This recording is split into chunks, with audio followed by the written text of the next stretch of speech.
Oh, pamasko ko na to sa'yo, Thank you, Mama. Hi guys, share ko lang. Nagreklamo na yung anak kong si Sean dahil kulang na daw sa kanya yung baon niyang tubig.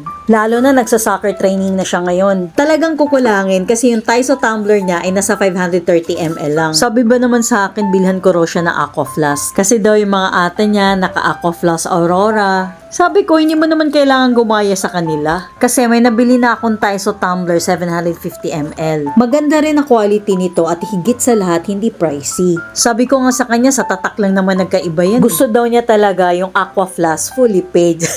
Teka. Tingnan ko lang kung hindi magbago isip niya sa gagawin ko sa tumbler. Lalo siya nahumaling ngayon sa One Piece nung pinalabas na sa Netflix. Ang paborito daw niya doon ay si Shanks at saka si Sanji. Buti na lang nakita ko tong scratch sticker. Waterproof to tsaka scratch proof. Ang astig talaga ng design nito, lalo na yung may pa-scratch effect. Wow, ang ganda.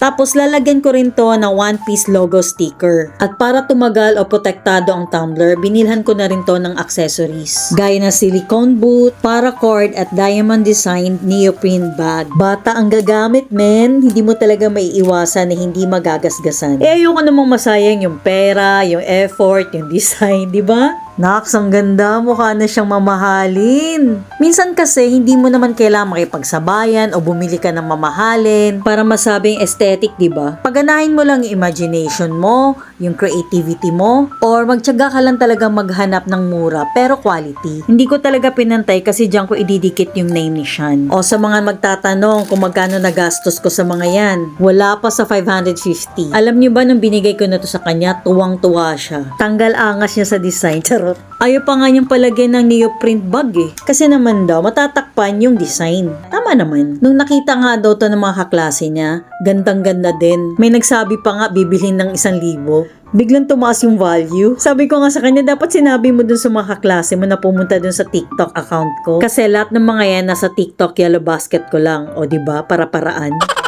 At eto pa nga, sinulit ko na. Siyempre, pag may tumbler ka, kailangan mo talagang linisin din to, diba? Kaya, bumili na rin ako ng 4-in-1 long handle cleaning brush. Aliw din ako dito eh. Walang tapon, napaka-useful. Talagang sulit yung pera mo dito. Pwede rin to sa feeding bottle. O, diba, hindi nakalat yung panglinis mo, nasa isang handle lang. Kaya, plus 10 sa naka-imbento nito kasi ramdam na ramdam niya kaming mga nanay. Ano eksena mo? Sino ka dyan? Luffy. Oh, pamasko ko na to sa'yo, Thank you, ha? Mama. Ganda. Opo.